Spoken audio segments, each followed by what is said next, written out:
Capítulo 15. Os milagres do Evangelho.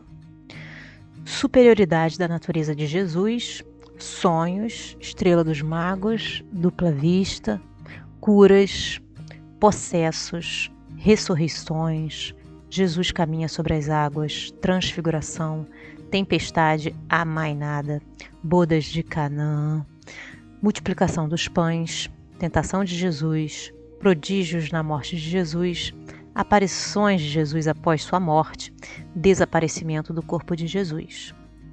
Superioridade da natureza de Jesus. Os fatos relatados no Evangelho, e que têm sido até agora considerados como miraculosos, pertencem, na maior parte, à ordem dos fenômenos psíquicos. Quer dizer, daqueles que têm por causa primeira as faculdades e os atributos da alma. Então, a gente tem que entender que na maior parte dos fatos relatados no Evangelho, esses fatos são fenômenos psíquicos. E o que são fenômenos psíquicos? São fenômenos que têm por causa primeira as faculdades e os atributos da alma.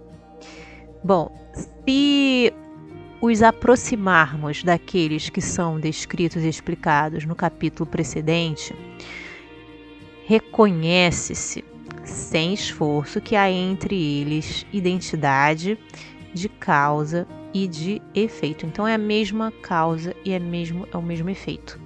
A história mostra-nos casos parecidos, casos análogos, em todos os tempos, em todos os povos. Então isso não é novidade.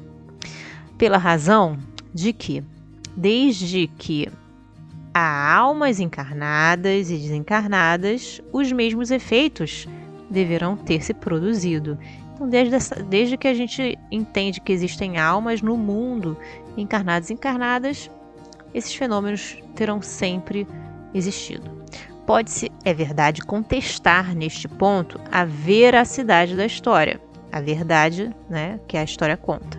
Mas hoje, eles se produzem sob nossos olhos. Então, nesse ponto, a respeito do que aconteceu historicamente, a gente pode duvidar.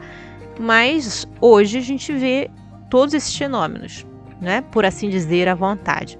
E por indivíduos que não têm nada de excepcional. Só o fato de a reprodução de um fenômeno em condições idênticas é suficiente para provar que o fenômeno é possível e submetido a uma lei e que, portanto, não é miraculoso, porque ele está submetido a essa lei. O princípio dos fenômenos psíquicos repousa, como já visto, nas propriedades do fluido perispiritual, constitui o agente magnético. Nas manifestações da vida espiritual durante a vida e após a morte, enfim, no estado constitutivo dos espíritos e seu papel como força ativa da natureza. Então aqui tem uns 3, não é propriedades.